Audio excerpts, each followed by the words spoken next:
quick update. So as I mentioned yesterday, my chemo is scheduled. I'm looking forward to that, but I am nervous, y'all. I'm nervous. I was reading through the drug information. So the course of chemo that I'm going to be on is called AC, and the nickname for that is also the Red Devil, which I'm not claiming that mess, but I'm nervous. Like, reading through the potential side effects and how to mitigate them was a lot for me today, in addition to filling out a whole bunch of reimbursements for my flexible spending account for just all the out-of-pocket expenses I've had thus far. Y'all, my insurance just restarted on December 1st. Tell me why I've already finished out my deductible. Cancer is expensive. And I'm so blessed that I'm in a position to afford this, to afford all these surprise bills. Like, you know, I needed a PET scan last week or the week before last. And I didn't find out till I was there that I needed to pay $200 for that PET scan. Y'all know what I mean? Like, getting the port placement, getting the port put inside of me. That bill that they mentioned to me when I was getting that done at the hospital was $1,800. I can't imagine what I would do if I was not in a financial position to handle this. And if I did not have great health insurance that was paid, a lot of it being paid for by my job, and without a flexible spending account and without savings, and I just couldn't imagine. So I'm counting my blessings, and I'm also just really trying to keep my mind on what I do know. And what I do know is that I have chemo starting next week. What I don't know is how it's going to affect my body. So yeah, it's a mental struggle a bit. So yeah, there's that. Also, I've been sharing just more widely about my diagnosis, which has been helpful, but is also draining. It's draining to witness people's response to this news. You know, so today I texted a bunch of friends, like people who I consider close, who I've known for a long time, who did not get the invitation for this CaringBridge website. And I didn't want to be in a position where I'm in the middle of chemo and they finally find out. It's like, well, why didn't you tell me? So I texted a whole rack of people today, and it drained me a bit. It was encouraging hearing people's responses and people's prayers and positivity and affirmations and belief for my healing and my health. But at the same time, it made me sad. It made me sad because I know that this news makes people who care about me sad too. And I feel that. And one thing that I've been reckoning with is that everyone who is connected to me, especially my family, people who are closely connected to me, this is a grieving process for them too, as far as grieving what was.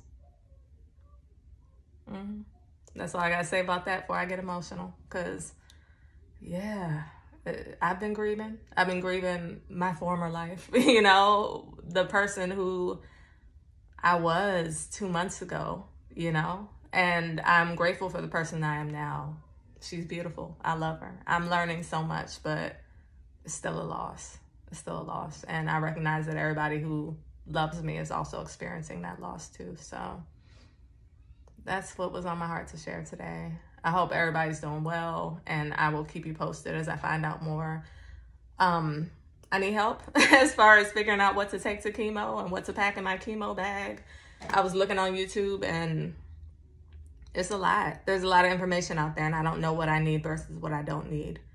But if anybody has resources for what to take with me to chemo, or if you've been through chemo or had a loved one who's gone through it and you know things that help them, let me know, because I need help. Take care. Bye.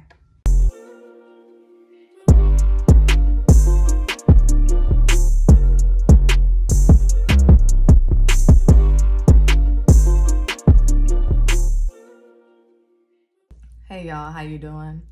I was reflecting on something that I've stopped doing lately, and that is rushing. So I'm somebody who's perpetually late. I think part of it has to do with my ADHD and not having the best time management. Some has to do with me being Nigerian. But, you know, I sometimes operate on African time. But one thing I stopped doing is rushing, putting myself through the stress that occurs when I'm running late. And it's not out of lack of consideration for the people who are waiting for me.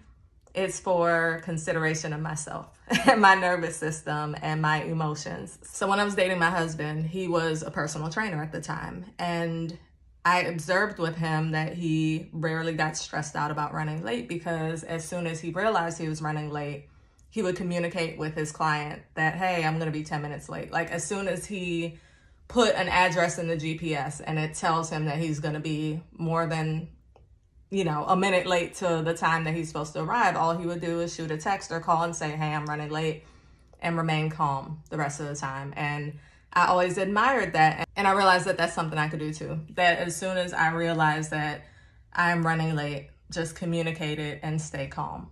And a lot of times things that we run late for, there's not really true consequence for running late. You're running late for a play. Okay, you missed the first few minutes, but at least you made it. I used to get so pent up about that. And it's one of those things that's like unnecessary stress. And this is the stage of my life where I'm avoiding unnecessary stress, that I'm preserving my peace. I'm also preserving my body. And it's not good to put your body through that level of stress all the time, especially if you're late all the time like me. So let me know what y'all think. Take care. Bye. Just finished my first chemotherapy infusion, and it wasn't as bad as I thought it was going to be. I felt very calm. I've been calm since yesterday, and that thankfully spilled over into today. And nurse was nice. The only side effect I feel right now is a slight headache and soreness in my arm, but I'm good.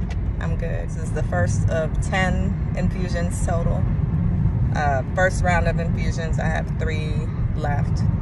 And then second round is gonna be 6 weeks. But yeah, I'm being treated for my cancer and I'm pleased.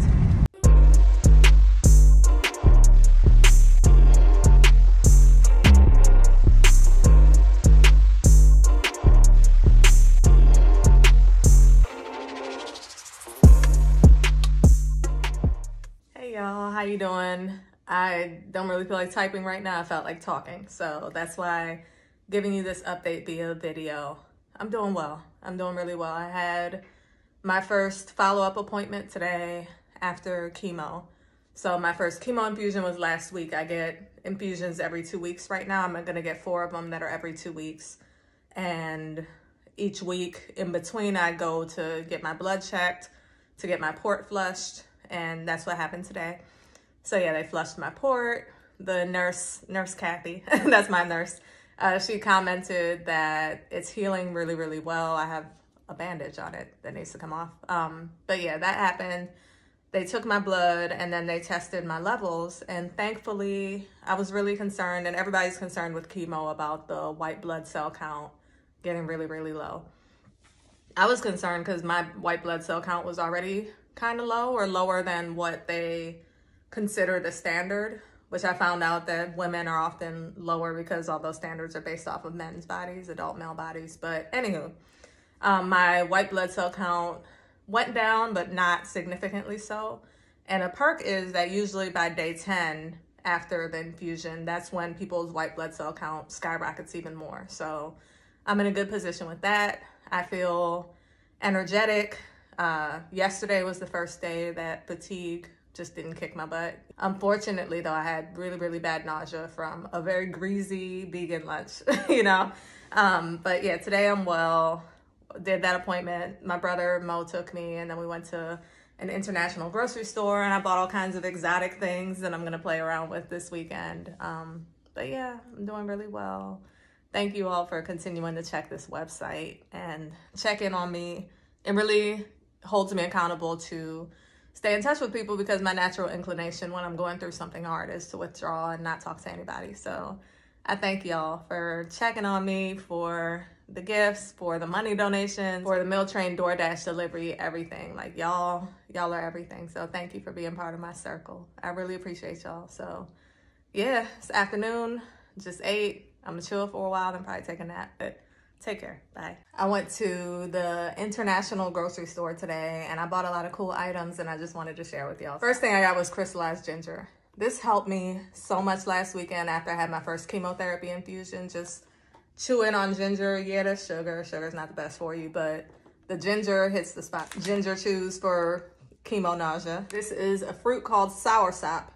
that I have no idea how to eat. But it's supposed to be really good for people who have cancer, and since I have breast cancer, decided to get it. I've been looking for it for a while. My father-in-law is from the Gulf Coast in Florida, and he loves persimmons. He grew up eating these. So what he does is he sits them out until they get a little soft. Then he puts them in the freezer, and then you could eat it like a little sweet treat, almost like ice cream. You just take a spoon and eat it, skin it all, clean it first. But yeah, it's bomb. Some sour tamarind, which this is a fruit. I don't know how to eat this either. I'm gonna have to Google it. Fresh bitter cola nuts. This is something that grows naturally in Nigeria. It's really good for stimulating you to drink water.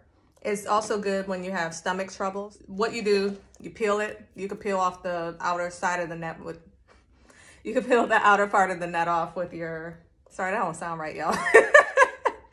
You can use your thumb to get the outer shell off and then just take like a little piece, just bite a little piece. I also got some teas. I got Canelita cinnamon tea blend, spearmint tea, and Zing double mint tea. Some star anise. It's very fragrant and apparently something good to throw in your teas. I don't know the health benefit though. Got me some plantain chips because bomb snack. Now y'all, I've never seen this before. Have you ever seen kale flakes? Ain't that interesting? It's literally just dried kale that is done like a seasoning. It says, in addition to adding nutrition to your shakes and smoothies, wake up rice, potatoes, soup, sauces, etc. by adding color, sweetness, texture, and deliciousness to all your meals. I don't know that I would describe kale that way, but willing to try because kale is real good for you. Some ground shrimp. I got this because I'm Nigerian and we like to cook with stuff like this. Ain't that exotic, but I got some sazon tropical, bomb seasoning. And then lastly, but not least, some rice. So this one is called black rice, and it says, I see black rice is sometimes referred to as forbidden rice. The rice is literally black, y'all. It has calcium, iron, and potassium in it. And the last rice I got, whew, it's a brick, y'all. This is called riceberry rice, and it's essentially like purple when you cook it. Riceberry is actually not a berry, but rather a unique species of rice that is the result of crossbreeding countless generations of multiple strains of rice. It's a little hybrid rice, y'all. But yeah, that's what I got. I just wanted to share. Hope everybody's doing well. Take care. Bye. Hey y'all, how you doing? So I was thinking about how important it is to not give your power away by letting people who don't deserve it have too much focus when you retell stories. So to explain what I mean, last month I had to switch oncology offices. Correction, I didn't have to, but God made it very clear that I needed to. I had a terrible, terrible surgical experience with getting my chemo port put in. The very next day, I dealt with a Karen who was a nurse practitioner at the office who I've never had an interaction with anybody in a medical setting as awful and confusing as I've had with that lady. But anywho, those 2 back-to-back days made me switch. It was clear, like those were 2 signs that it was time to go. And I was so traumatized by 2 terrible, terrible experiences that by the end of the weekend, I couldn't even retell the story anymore. And I was talking to a friend today and she was asking and just bringing up that experience. What I told my friend is that if I were to see that lady again, I would thank her for letting God use her. You know why? Because her behavior gave me the impetus to leave. And my friend pointed out that that's powerful, that I'm not giving that woman more energy or making her kind of the main character of my story when the bitch was barely an extra. So yeah, she had lines. So she would have got her SAG card, but she ain't part of my story. Anywho, don't give people too much power. Even when they've hurt you or traumatized you, you gotta be real careful about how you talk about them. Don't give them too much space because yeah, she was hurtful and she was awful and she was racist. However, that needed to happen in order for me to switch to a better facility, to a better doctors, to a better office. So she was part of my journey. She don't deserve no kudos, you know, practically, but she was the impetus. And if I were to keep dwelling on how she hurt me and all the terrible microaggressions I experienced in my interaction with her, I wouldn't be able to move past that experience to actually take action that's going to benefit me. Let me know if I'm making sense, y'all. So just wanted to share that. Take care. Bye. Hey, y'all. So I was just thinking about the importance of remembering what you already know when new challenges come along. When I got my breast cancer diagnosis, one of the things that really irritated me is that I already have a few chronic conditions that cause me trouble, and one of them being chronic pain. So I was rear-ended at a traffic light in 2017, and ever since then I've had neck and shoulder issues that require me to go to physical therapy. I go to the chiropractor once a week. Like, it's something that I've been having to actively manage since that car accident.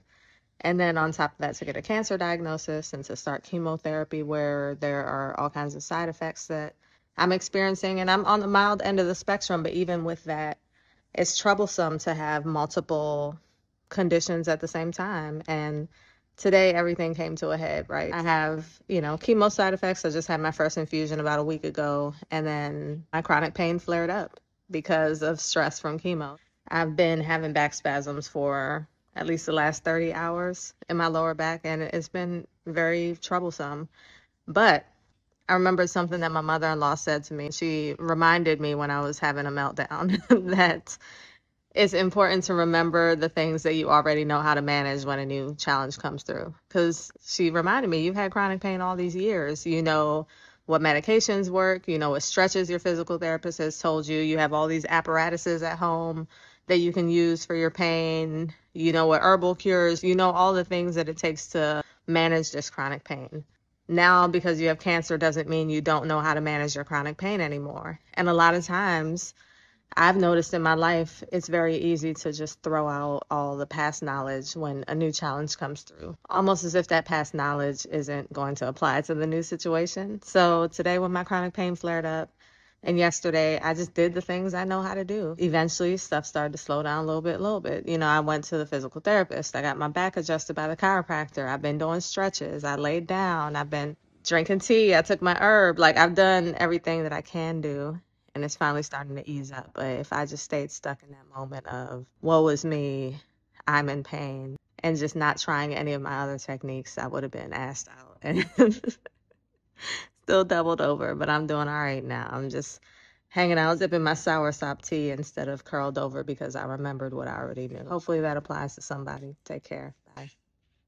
Hey y'all, how you doing? I was just thinking about how it's possible to take in bad news without internalizing that bad news or causing that bad news to have an impact on your physical body. Let me explain what I mean. So I'm a very highly sensitive person, not in the hippy dippy way that a lot of people try to say, everybody wants to be an empath. I'm not talking about that. I'm talking about I'm sensitive. I be crying, y'all. So when I hear bad news, it affects me, especially if it's about somebody who I know or who I love or who I care about. And I had multiple instances of hearing news like that today. But I am choosing to protect my peace by not internalizing bad news. It's possible. What I'm practicing right now is that when someone tells me something that is upsetting, my first action to be to breathe and to wait to respond. Receiving a text where someone tells you something really terrible. And it don't have to be just those 2 breaths. Like, I am getting into breath work, and there's an app I use called Breathing. It has 3-minute breathing meditations. I do that joint all the time, multiple times a day. And even in listening to music, practicing my breathing in beat with the music just to make sure that I'm actually giving myself oxygen and space to react. And it's helping a lot because my body can't afford to take in and internalize everyone's bad news because my immune system is compromised and I need to prioritize my health. And part of prioritizing my health right now is prioritizing my peace. And that peace comes from breathing, and it comes from not allowing myself to get so caught up or lost in bad news that I get sick. Because I can't do that right now. It feels weird because prior to me being in this health condition, I would have thought, am I numb? Like, what's going on? Am I avoiding the emotions? I feel it. I feel the feels, but I know that if I allow myself to fully feel the feels, my ass gonna be sick by the time I need to get chemo in a few days, and I can't do that. It's just something I'm putting out there. It's not always possible. I'm not by any means encouraging people to dull their emotions or to pretend that they don't exist or to go numb. It's not that. But it's okay to wait to react. That's all I'm saying. It's okay to just wait to react, and in that waiting and giving yourself breath, you respond accordingly, and usually you're able to respond from a place where it's not just reactive or a crisis response, but thinking through how is the best way to respond to what I'm being told right now. So hopefully that helps somebody. Take care, y'all. Bye.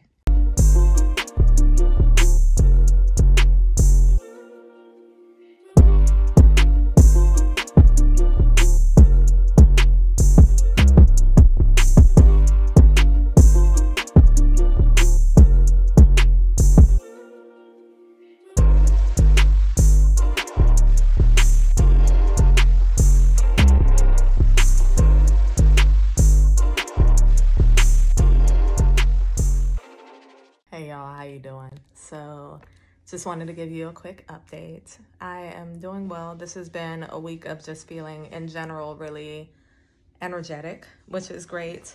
Feeling like my old self, like especially yesterday, y'all. I was able to do so many things without overdoing it. But yeah, I just felt like how I felt before my cancer diagnosis.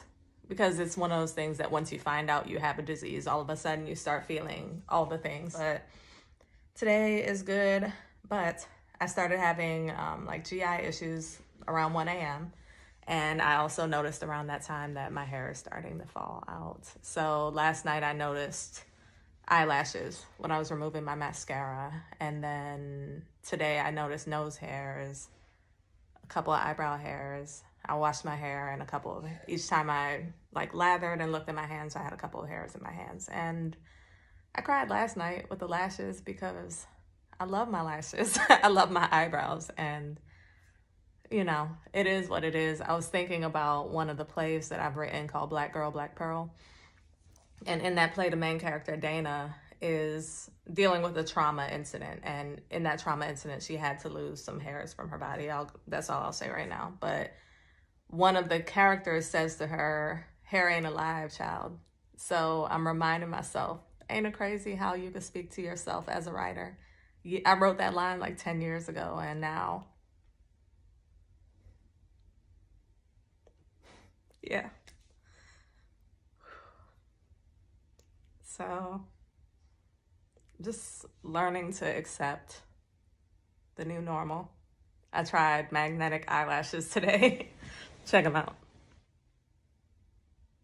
So, they're okay. It's not my style, but it's something. I am gonna look on Sephora and see if there are other variations of these that don't look like as bam, you know? But I'm coping, just a little sad. So I hope everybody's doing well. Take care, bye.